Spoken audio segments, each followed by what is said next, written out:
Hello, and welcome to this evening's Keep Calm and Ask Me. Our topic this evening is on creating a language-rich environment. I would love to begin our evening by introducing Sara Sibble, and I am hoping that she can share a little bit more about Lead K and give us some updates on what she has been working on over at the state. Miss Sara, take it away.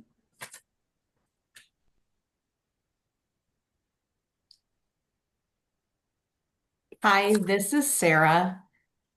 Well, let's begin with some background on the Lead K movement. Lead K stands for Language Equality and Acquisition for Deaf Kids. It is a nationwide grassroots movement that really aims at kindergarten readiness for children who are deaf or hard of hearing by prioritizing language equality as well as language acquisition. The movement began in response to a real critical and ongoing issue that far too many deaf and hard of hearing children were entering school without a solid foundation of language. This isn't simply a matter of language delay, it is a more serious and urgent crisis of language deprivation. Misinformation about how deaf or hard of hearing children learn and access language is really what led to this language deprivation crisis. So the Lead K campaign seeks to put an end to language deprivation by equipping families with clear, accessible information about language development, about milestones, about implementing assessments to measure language development, and collecting data that holds the schools or educational systems accountable. This comprehensive approach aims to ensure that every deaf or hard of hearing child enters school truly ready to learn. So in Michigan, the Lead K initiative has three priorities, and those are found on our next screen here. The first priority is a resource for parents. We're going to show you that in just a minute. The second priority is recommended assessments for schools. This is local school districts, intermediate school districts, public school academies, and the Michigan School for the Deaf. And the third priority is an annual report that documents the outcomes for language development for all Michigan children who are age 5 or younger, also deaf or hard of hearing. So I told you that first priority was a resource. Really excited to share with you the newly launched Lead K Michigan Parent Resource website. Whether you are just starting out or looking for some new supports, the resources on the Parent Resource website offered here are intended to guide families as you learn what's possible for your child. We're going to show you a couple of links that you might find helpful from the Lead K Parent Resource website. So let's go ahead and click on this link here. So the first thing you might notice as we get to the web page is there's a video. We won't click on it right now for time's sake, but please do stop and watch that. You may see some children you know, and they are the best part of this website and this story. But underneath here, I want to just point out two different boxes or highlight two content pieces that really go with our topic for tonight. The first is called Your Child's Language and Communication. There you're going to find information about communication approaches, the languages of English and ASL, and how to make the most of every moment. Another content highlight I want to bring before you tonight is language milestones. This is incredibly important as we think about early language and development. Right there at the top, there you got it.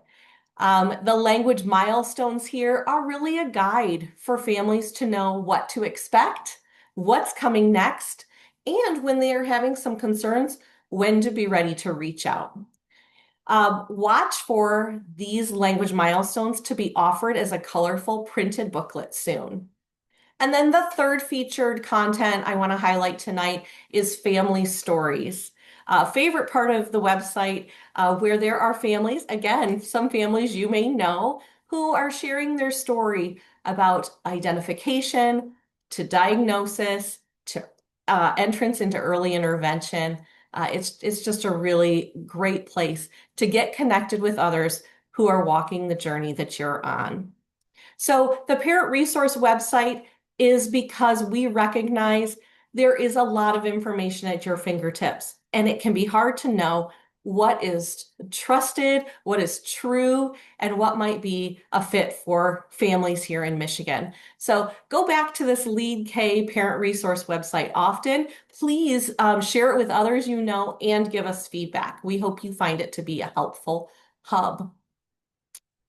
The next piece that I wanted to chat with you about tonight is related to what you may be hearing from your own early intervention providers, and that is a partnership. So the Lead K initiative in Michigan is going to involve that resource hub, the website. It's going to involve assessments and then the annual report. Well, for those assessments, to inform the annual report, your providers are going to be asking for a release of information.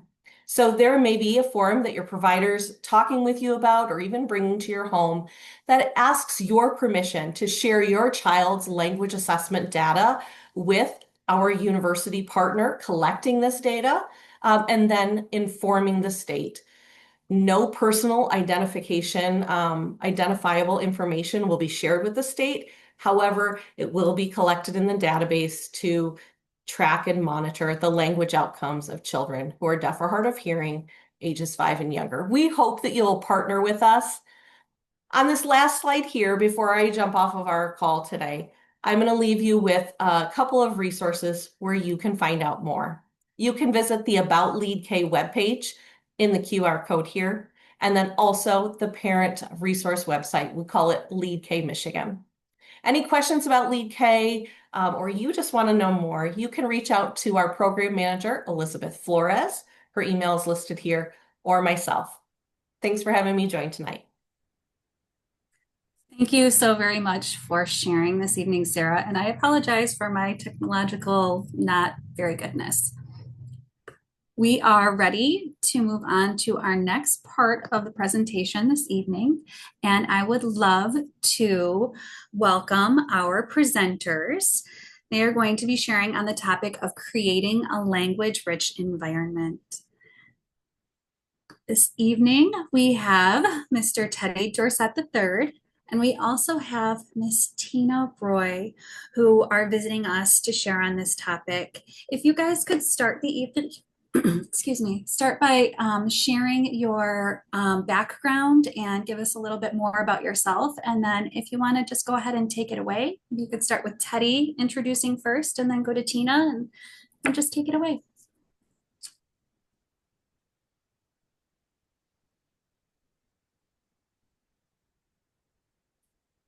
Good evening, everyone. I am happy that you all joined this evening. We know that it's late. It's 8 p.m.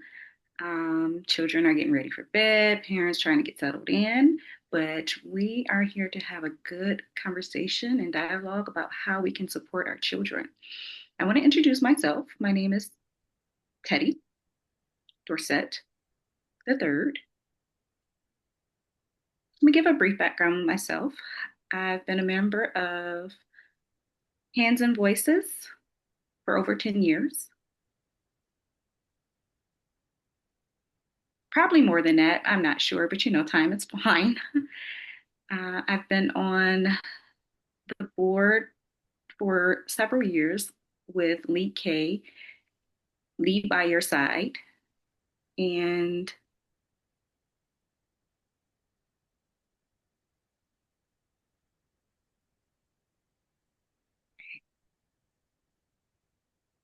SART. I'm sorry, the interpreter, ASTRA.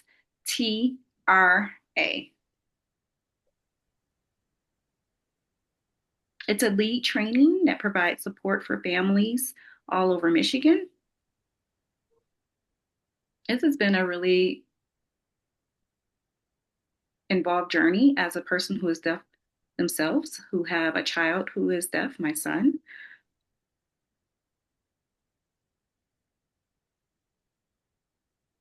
And that's a little brief background about me. I want to turn it over to my co-presenter, Tina. Hello, everyone. Yes, I will echo what Teddy shared. Thank you all for being here today. My name is Tina Roy. I am a teacher consultant for the deaf and hard of hearing at Oakland Schools in Southeast Michigan. I'm not sure where everybody is from, but I know that you could be anywhere around the state. This is my 35th year teaching in deaf education, and I provide services to families from birth to age 26. I'm honored to be invited here today for Hands and Voices and be presenting with Teddy. This is like the third time Teddy and I have joined forces here, so I'm really happy to be with him again tonight. Teddy and I both hope, I know that I can speak for him too, that you find something meaningful today, some information that you can take home that will validate and add already to the wonderful things that you are doing at home.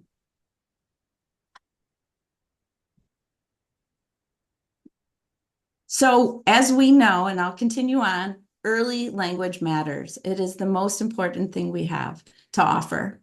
Children's expressive language skills, or the amount or the kinds of words or signs that children use, are among some of the best predictors for literacy outcomes. What are some important factors to remember for all children? We're going to focus on that. And again, this is for all children that we know from birth to 24 months. All children benefit from exposure to a lot of words. Doesn't matter what kind of words, quantity matters initially, just talking. For toddlers, 24 to 36 months, they benefit from exposure from a variety of more sophisticated words. So as they get older, we might use different language to mean the same thing. For an example, and early on, we always say, do you want more? More, and we say more often. However, maybe adding another word to that. So we could say, that's a lot, or that's a little instead of more. So again, we're just adding some more language to that.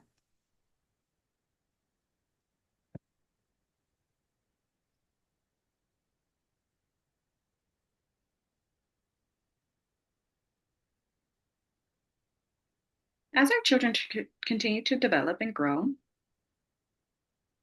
from preschool age to, which is 36 to 48 months, children benefit from communication, past, future events, as well as explanation of ideas and feelings and impressions. Also, we explain about their ideas and expressions. Children ages 5 to 6, we start to have they start to have more of a good communication skill. They're better at using language in different ways to express themselves and their ideas, their opinions, um, critical thinking. For example, my son one day, he's 6. He's good at having conversation. He loves to chat.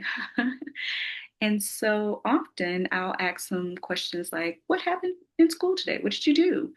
And then I'll ask, what did you do yesterday? As we're dialoguing and having this conversation, I can see how his language is in par with his language. So again, we know that early language matters for all children. We also know that 20,000 hours of language exposure in the first 5 years is needed to create an infrastructure and readiness for literacy. That is 11 hours a day for the first 5 years of their life. That's a lot of language. For some children, they're not even awake 11 hours a day. So the time that we spend with them when they are awake is very important. We also know that 90% of what children learn, they know from the world around them. Even if we're not speaking, they're collecting information from language and what they're seeing within their environment, incidentally. So I want you to hold this last message, this 90% of what children know of the world, they learn incidentally. I want you to hold that message for right now because we will revisit that later on in a couple more slides. But one last thing I'd like to mention, which is a little bit older, just something to think about, but between the ages of 11 to 17, children need to learn more about, or they start learning more about how relationships how to develop relationships, how to join in social activities. They're really looking at how to have those communication skills. Socially, it starts earlier, but between 11 to 17, it really is going to impact them and their language if we are a little bit delayed. So continuing on, one thing that we'd like to remember is that children with hearing differences need about 3 times the amount of exposure to new words and concepts in order to learn them. That is 3 times more than their typical hearing peers. We know that they may not have those same opportunities of exposure for a full background of experiences that a typical hearing peer may have to language learning, simply because the majority of the world is based on assumption that we are using our ears to learn. So that is something for us to consider as we are moving forward for our children. Many children with differences in hearing start preschool with significant gaps because of the fewer words that they may have been, or they may have lost in translation, or they may not have heard or been a part of incidentally. They may not be demonstrating the same level of vocabulary growth in a school year that would be typical to their hearing peers. So families are the first facilitators of this language. And so it's really imperative and really important because your role is crucial. All parents' roles are crucial, but you matter to this child to have them progress to that level for readiness for literacy and language development.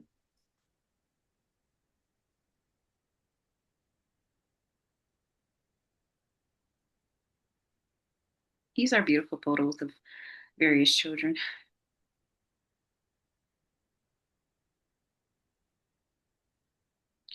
We think about when is the best time to support language.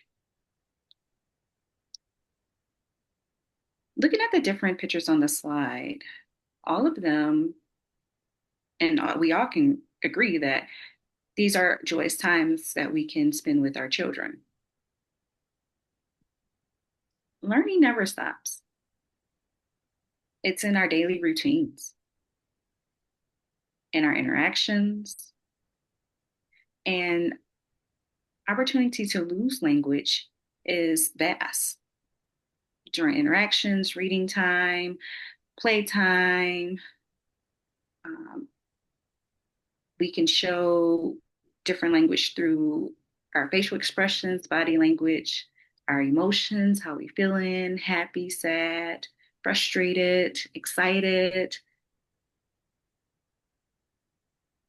Children are gauging our visual cues. And so when we're chatting with a child or interacting with a child, I always think I know, I see those type of things. And that helps apply to their thinking and how to respond and communicate. Our opinions, how we interact and socialize with others, adults and children. Children are always watching us. They're watching our interactions. There's many opportunities how we can share these different language acquisitions, taking turns, politeness, our kindness. So learning never stops, and we have various opportunities to teach our children. Staying on that last slide, if we can go back, staying on this slide, We can break it down a little bit. So let's look at daily routines to start. Teddy's mentioned a little bit. We might wake up, we get dressed, we eat, we sleep, we possibly change clothes, change diapers, take baths, maybe take the kids to the store or to daycare or to school. Our daily routines, sometimes we forget how much is involved in it, just our regular daily schedule. Let's consider what do you consider for a minute? What are some of the things that you do in the morning? What's your morning time routine? What's your mealtime routine? How about bedtime, bath time? What are some of your routines? And when you get an opportunity to just stop and think a little bit about what do we do during that time? Where are you or where are you spending some time talking with your child during that? What are some of the things that is happening and how can you put language? Maybe there's language that you're already doing that you didn't think about. Oh, time for bed. Oh, we need to brush our teeth. Let's get our clothes on. All things that we talk about, those are all really important parts of our routine. But how can we really pack some time into those routines in our day? At mealtime, are we having some conversations, even if it's just with the people at the table and they're younger? If we have a set routine, if you already have set routines and all, there's no sweat. But think about what happens in your day and how that impacts you. So if it helps, if it's something like maybe pick one of these activities, spend some time writing down if you get a chance and think, how can we break this down? Maybe put a post-it note, say, oh, you know what? We really didn't get a chance to read a book today. Maybe instead of scheduling it in, maybe think of a time that you might be able to fit that in during the day. Even if it's right before bed, or maybe if it's not one busy day, maybe it's the next day. Maybe on Tuesdays and Thursdays are the best time to get a book in. Something to think about over time. Sometimes we have to schedule, even for adults, we have to schedule that play or that book time. We're going to spend a minute on the book time. So again, we're going to stay on this slide. So if we were doing book time, are we taking time to talk about the pictures? Maybe it's too much to read word for word. Sometimes we hear from families, they don't have the attention, but maybe just focusing on one item in the book, like the dog. Oh, look at the dog. Oh, that's a brown dog. I wonder what a brown dog what does a dog say? Just acting it out, maybe. Maybe you could even act it out with your facial expressions or be silly with your voice. Oh, the dog, look at the dog. Oh, the cat, he's not happy. You could use some of that with your voice. Maybe even put a real life connection or what, maybe you have a cat or a dog at home and you can put your cat and dog in that place and add to the story. Again, children also love, as many of you already know, they pick favorite books over time, and it's okay to read those books over and over again. I know as adults, sometimes that gets frustrating for us, but they really love it when we pick up a book and read it again.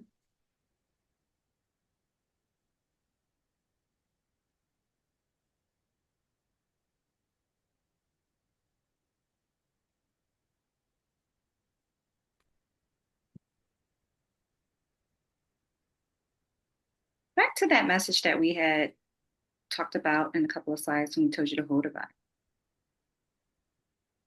Remember the 90% of what children know of the world they learn incidentally?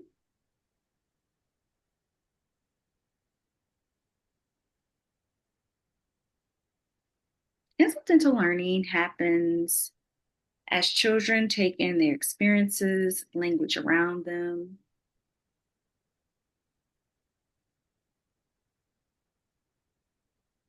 Incidental learning continues to provide new information.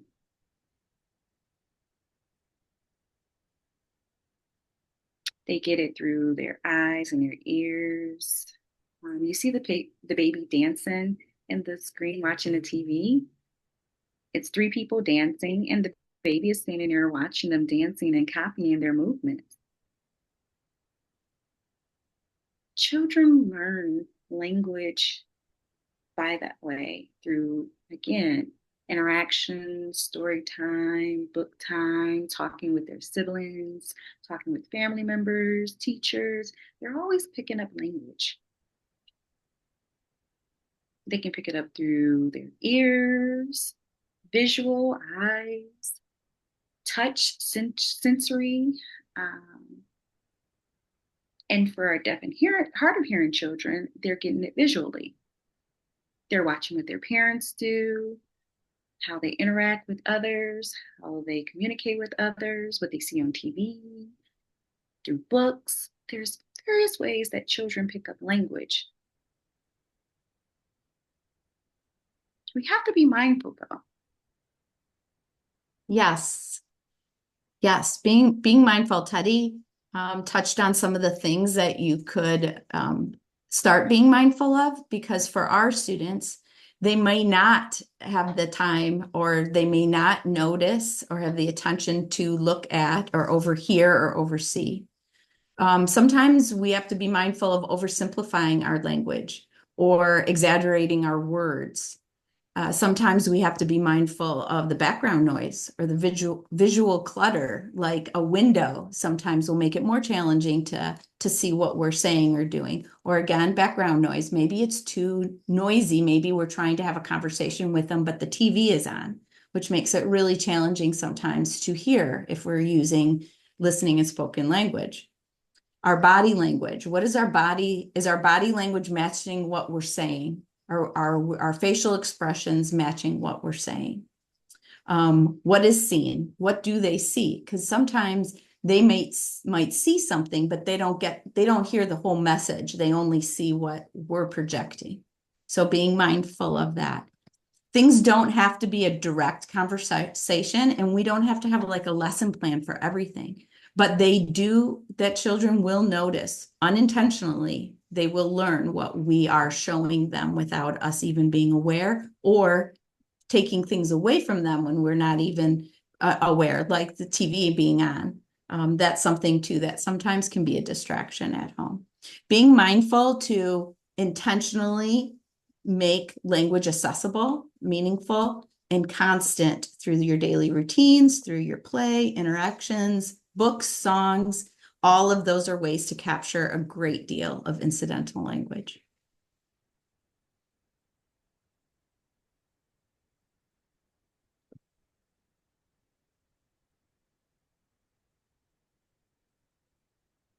We're going to talk about different ways we can connect with our children. Let's shift our thinking on what we can do. Being intentional with our activities. We can make a constant effort to make sure that incidental learning continues. It's captured in different ways through our routines, through play, through interaction. We're going to show 6 different quick strategies that you can use to incorporate this in your daily lives. The first would be just looking,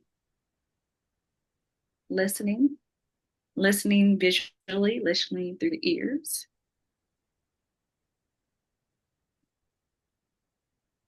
When speaking, pointing, showing, eye contact while you're talking to your child, getting to their level so they can see and understand interaction and they're not distracted. It's very important to show eye contact. So getting down to their level so they can have that connection with you. Physical space. Again, get into their level. What Tina just mentioned, making sure that the space is quiet so they are not distracted. They can hear you. So, TV, that background noise and things like that can distract what you're doing in that moment. Again, emphasizing getting down to their level, not standing above them. Making sure the lighting is good, not too bright, not too dark. If it's too bright, it's hard to see, hard to communicate. Most children can typically, they may have sensitivity to light. So we want to make sure that it's not too bright. Other strategies could be making sure that we can reduce or eliminate background noise, right? We want to make sure that the environment is conducive to what we're trying to do, teaching. So if it's reading time, we wouldn't have the TV on because it would be distracting.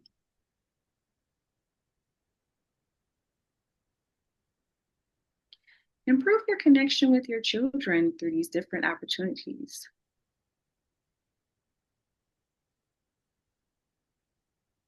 For example, story time, when you're reading a book, you see an airplane, you can be like, oh, look, here's an airplane.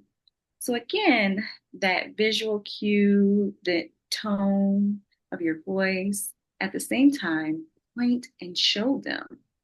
Give them time to look at it themselves as well. Say, I see an airplane. Do you see an airplane? While pointing at the object to make sure that that's a way that they can connect the picture to the words as well.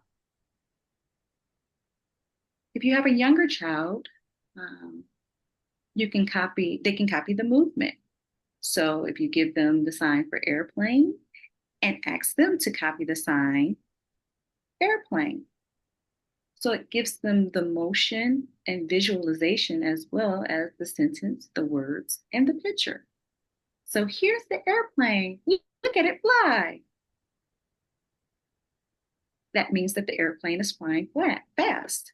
So the expression of your face, the intonation of your voice, the signing and movement of your hands, the vocabulary, all of this helps build your children's language and development. And I'm going to add on just from what Teddy was sharing too, of possibly what you can do if your child's using listening and spoken language. You can say, listen, can you hear that? I hear that. I hear an airplane. Do you hear the airplane? Getting their attention. You can even pause, wait, turn towards the object. If they're like, where is it? You can look and get their attention because they'll follow where you are. You can imitate the sound of what you think the airplane sounds like. Ah, ah. And you could even do a plane too. It's okay to use your hands too. Ah, can you see that? You can add a comment too of saying that. Oh, look at that plane. So high. It is flying fast. It's so fast. You could still use your voice and your animation and your expression. You can still do that. Another one, the second one here is called play-by-play. Play-by-play provides opportunity to hear lots of different words. It's kind of like you sharing as like the narrator of the situation. It supports your child's understanding of language during daily routines. We talked a little bit about that earlier, just talking about what you're doing. It helps to build language by adding new words, phrases, and sentences. If you're speaking or signing at a normal rate, you can pause and emphasize on that sign, like, oh, I hear it. Airplane. Again, just emphasizing it and highlighting it. Or you can, this also gives a child time to respond and join in the conversation. When you pause, you give them an opportunity to look around, to pause, and to think also. So an example would be if you wanted to narrate or describe out loud what you're thinking, seeing, feeling, and doing. So another example would be, are you thirsty? You're thirsty. Let's go get a drink from the fridge. I think you're thirsty.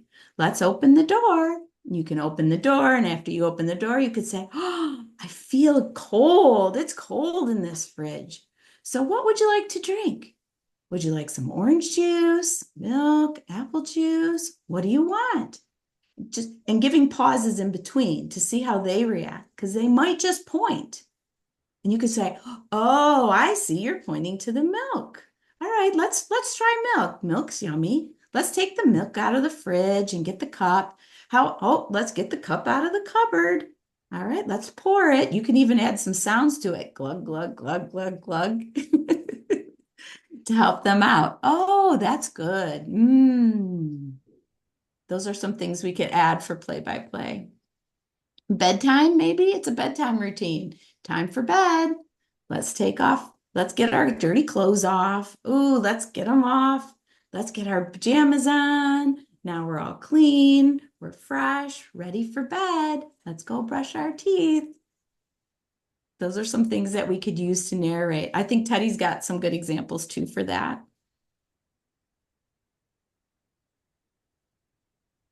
Yeah, time for bed. So pointing to the wrist and pointing to the bedroom, clothes, dirty, you know. See the facial expression that I'm using and how I'm giving the visual cue of taking the dirty clothes off. And then signing, let's put on your PJs. Ready? Let's get nice and clean. Are you ready to get into bed? All the facial expressions and expressions of what we're trying to teach them is there. Pausing to give the child an opportunity to say yes, no, but communicating their feelings and their opinions, that's also ways to connect and bond with them to increase their language.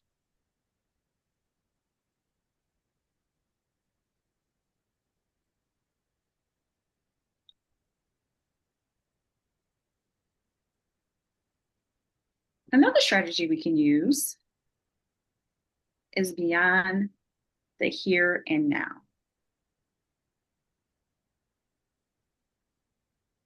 Modeling their next language steps. For example, you can give them 2 words and to help expand their vocabulary using different words that mean the same thing. We want to trigger and elicit their responses, adding stories to their new information that they gained, connect with different things that they may already know and are aware of, what's going on in the outside world to help them understand what's happening. It can be descriptive, it can be visual.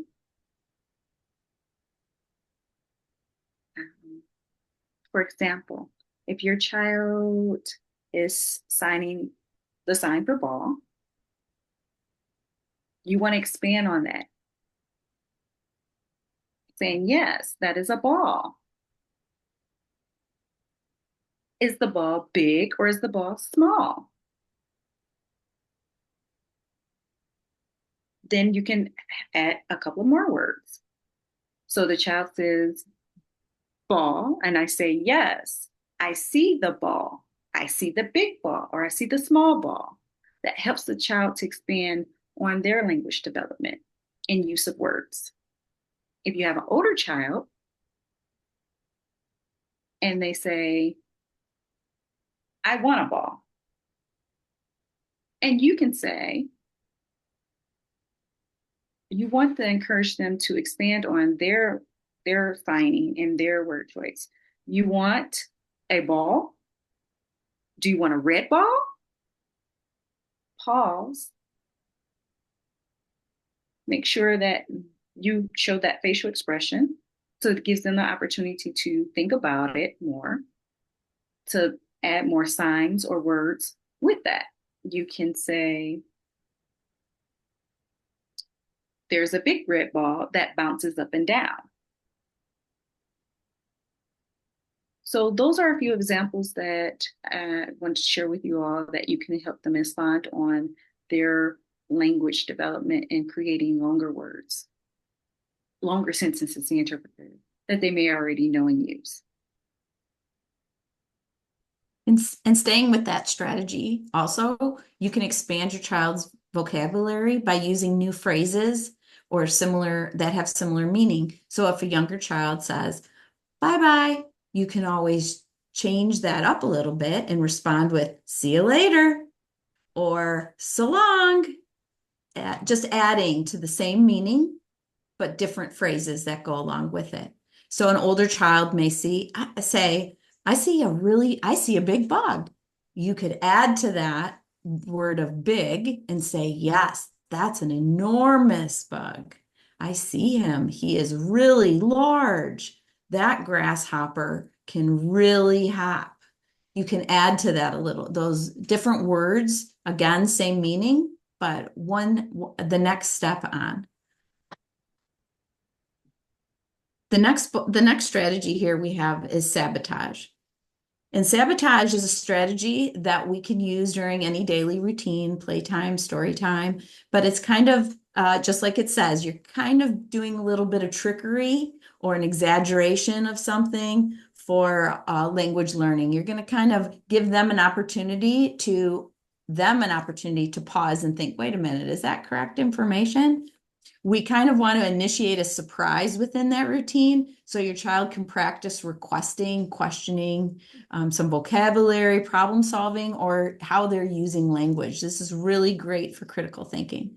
So we try to provide an opportunity to wait for your child to notice that unexpected surprise and to see how the conversation follows. So an example of that would be, so we'll take a bedtime or a changing of clothes. So let your child pick up the clothes for the next day. We lay them all out, the socks, shoes, etc. And when your child isn't looking, make a change to it. Put something different that they didn't expect you to have, or not put the socks or not put the shoes. So it gives them an opportunity to wait and say, wait a minute, something's missing here. And you're like, what? I don't know what you're talking about. It's kind of like playing a little game. Or you could add 2 sets of socks and they'll go, why are there two? Wait a minute, you have 2 sets of socks here. Something that gives them an opportunity to stop and think something's out of place here. Or they could maybe ask you for pointing to something and they're pointing to the orange juice and you say, oh, you want milk? And you can do this with a younger one too. And they're like, they'll pause and watch their expression. It gives them an opportunity to stop and think, and you to notice how they're understanding the language. Teddy might have one here too that he could share for mealtime or reading. Yeah. Another one for mealtime during dinner time or lunchtime. You can say, here's your plate.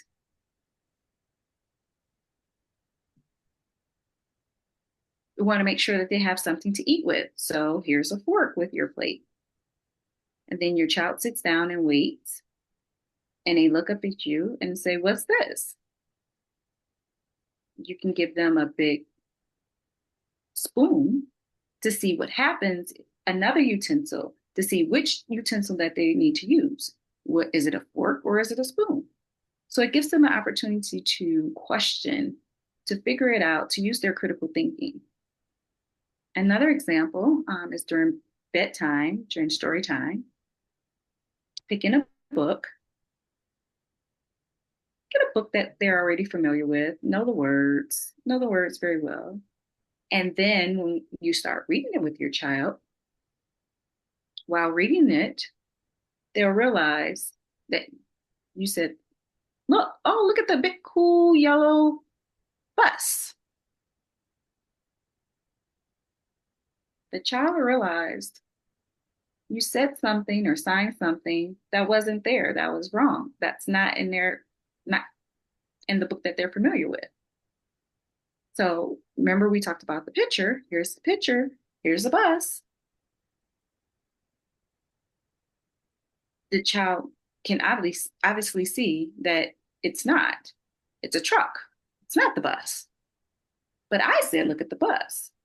So they'll pause and they'll look and say, no, that's not a bus.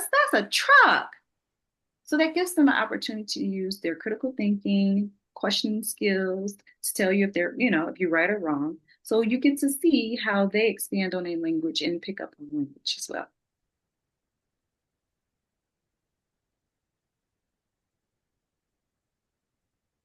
Okay.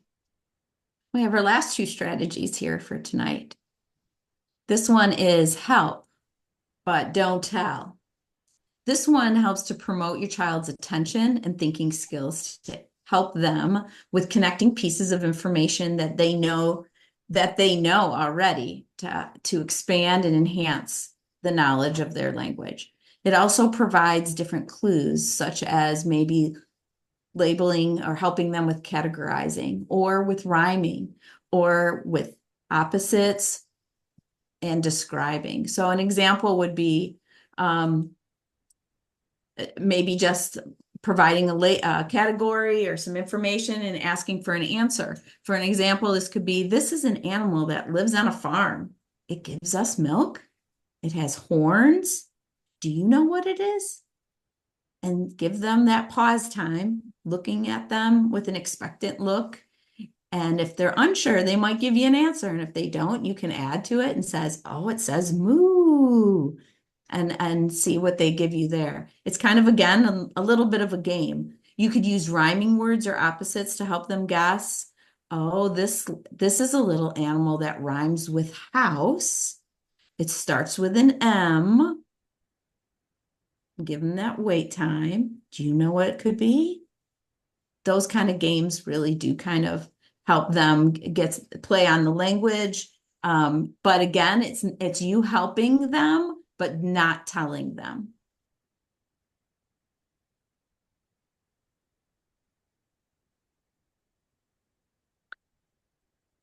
Another example you can give them from the exact same category, or its categories. You have apples, you have banana, you have oranges. You can ask them, what group do these things all have in common? You can't give them choices to help your child use their critical thinking to give the answer. You can say, apple, it's a fruit, right? Or is it an animal?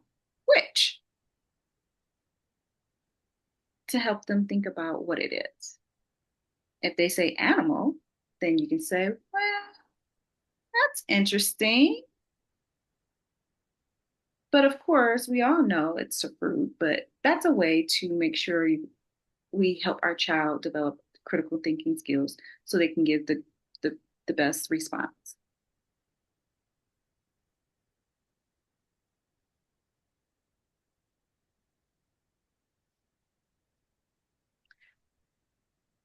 Our last strategy is your turn.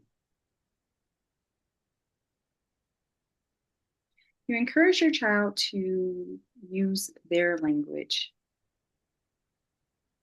encouraging them to build on their skills and becoming great conversationalists.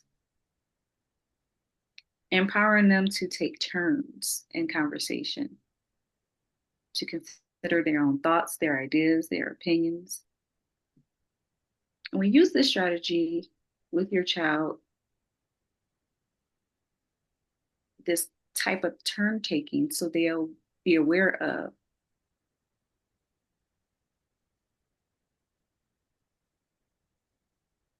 how to have conversations. It's almost like playing tennis. You hit the ball, I hit the ball. You want them to understand how to give and receive information. And then you can wait, providing expectations by just waiting for them to give them a response, soliciting options to see what they're interested in.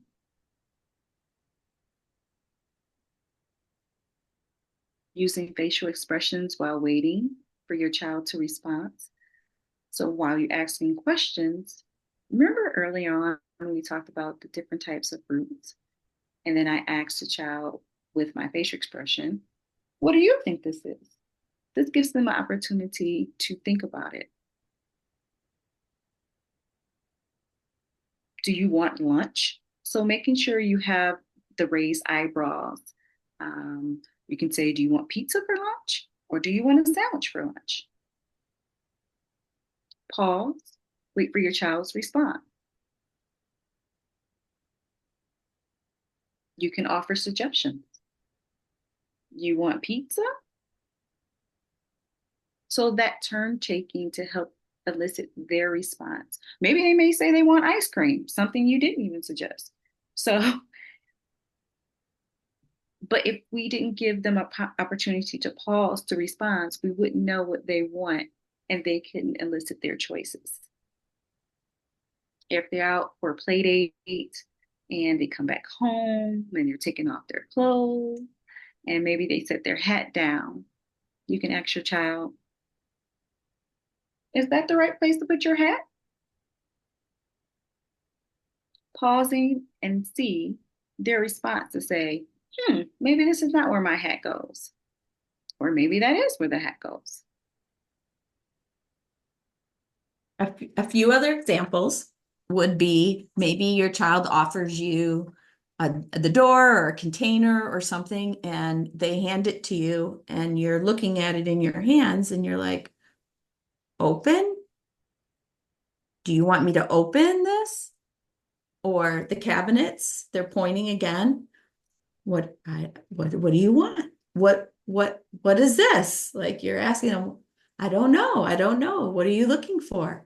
So you're asking them so they know it's their turn to give you a response. So say your child is putting their arms up, like they want you to lift them up. This is even though you know that that's what they want you to do, just pick them up because their hands are up in the air. That's a perfect opportunity to say, oh, you want up? You want me to pick you up? Mama pick you up or daddy pick you up? That's an opportunity to offer that. Giving them that even pause time shows them that it's their turn to say something back. Even if they give you a sound and they go, up, then that's okay. Yeah, sure. Let's pick you up. Modeling that with older children or older siblings, you could say, if you're waiting for them to respond and they're not saying anything, maybe you could turn to your spouse or whoever's there, a brother or sister, and say, Billy, what do you want to eat? And then Billy goes, oh, okay, all right, yeah, that sounds great. And then you can turn back to them and say, what would you like? And see what they respond. It gives them an opportunity. So using those models that are in your with whatever's around you, that would be really helpful too.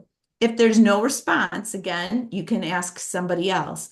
And if no one's around but you can pretend for yourself. You're like, Mama, what do you want? Oh, I want some crackers. I want some crackers. I'll go get some crackers. And then you can turn to your child and say again, what do you want? Give them an opportunity.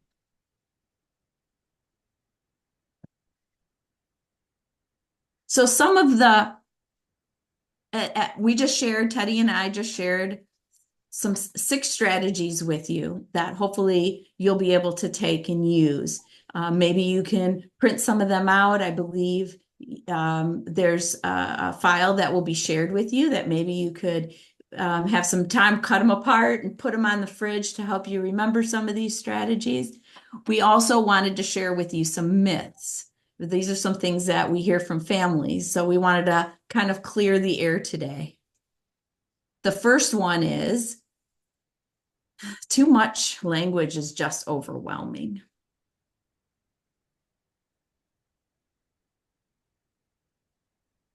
Language builds the brain. I know short sentences are better, though. They understand when I just use shorter sentences.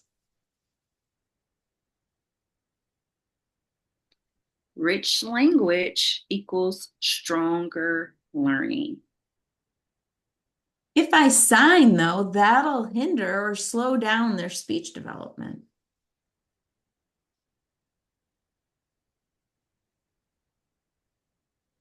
Early sign language like ASL supports brain development, boosts English skills, and helps children meet milestones on the same timeline as their hearing peers with no risk of confusion. Parents need to be fluent in sign language before they start using it.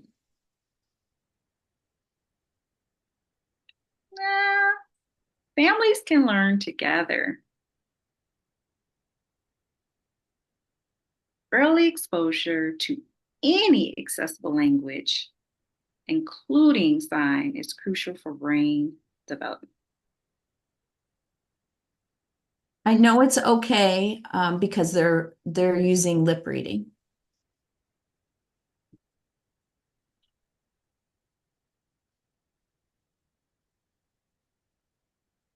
Yeah, it can be a supplemental tool. However, lip reading is very difficult. It can be unreliable, and it doesn't replace full language access.